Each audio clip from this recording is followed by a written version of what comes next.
పింఛన్లకు పోయిన వాళ్ళు ముసలోళ్ళు ఆడబడితే ఆడబడిపోయి చచ్చిపోయారు.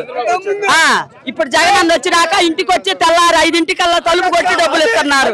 అది జగన్ తిడతారు, అది కడుపు ఎరాంచుకోలేక తిడతారు. అంతేగాని జగన్ అన్న మళ్ళీ రావాలా, మళ్ళీ గెలవాలా, అందరికి మంచి పనులు చేయాలా, మళ్ళీ గెలుస్తారు. వాళ్ళ తక్కువ ఎత్తిపోతారు, వాళ్ళు రారు.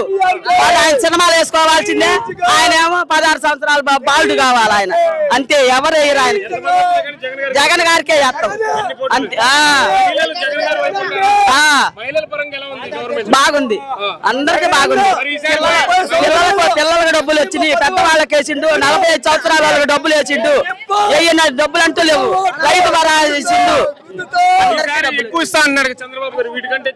ఎక్కువ ఇచ్చినా జగన్కే వేస్తాం, జగన్ అన్నకే వేస్తాం. మళ్ళీ వస్తాడు జగన్, ప్రతిసారి మళ్ళీ వస్తాడు. మా అందరూ ఆశీస్సులు ఉంటాయి. జగన్ అన్న మళ్ళీ మళ్ళీ గెలిపిస్తాం. మహిళల పరంగా ఈ గవర్నమెంట్ ఎలా ఉందమ్మా? అంతా బాగా జరిగింది, అంతా మంచిగా జరిగింది. చంద్రబాబుని గెలిపించుకుంటూ ఉచితంగా బస్సులు వేపిస్తా అంటారు, నమ్ముతారా? మాకు అవన్నీ అసలు మాకన్నీ మంచి పనులే చేసిండు. మాకు మళ్ళీ జగనే కావాలా, జగన్ అన్నా రావాలా. మాకు ఎవరు అవసరం లేదు, మాకు జగనే కావాలా. మాకు అన్ని మంచి పథకాలు చేసిండు.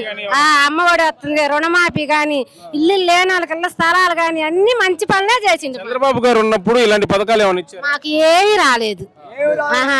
పశువు కుంకుమ డబ్బులు వేసాడు, అవి కూడా మాకు రాలేదు. అక్కడే కట్ చేసుకున్నాడు. మాకు అన్ని మంచి పనులే చేసిండు జగన్ అన్న. మళ్ళీ వస్తాడు జగన్ అన్న. మా అందరూ ఆశించిన మళ్ళీ జగన్ అన్న మీదే ఉంటాయి.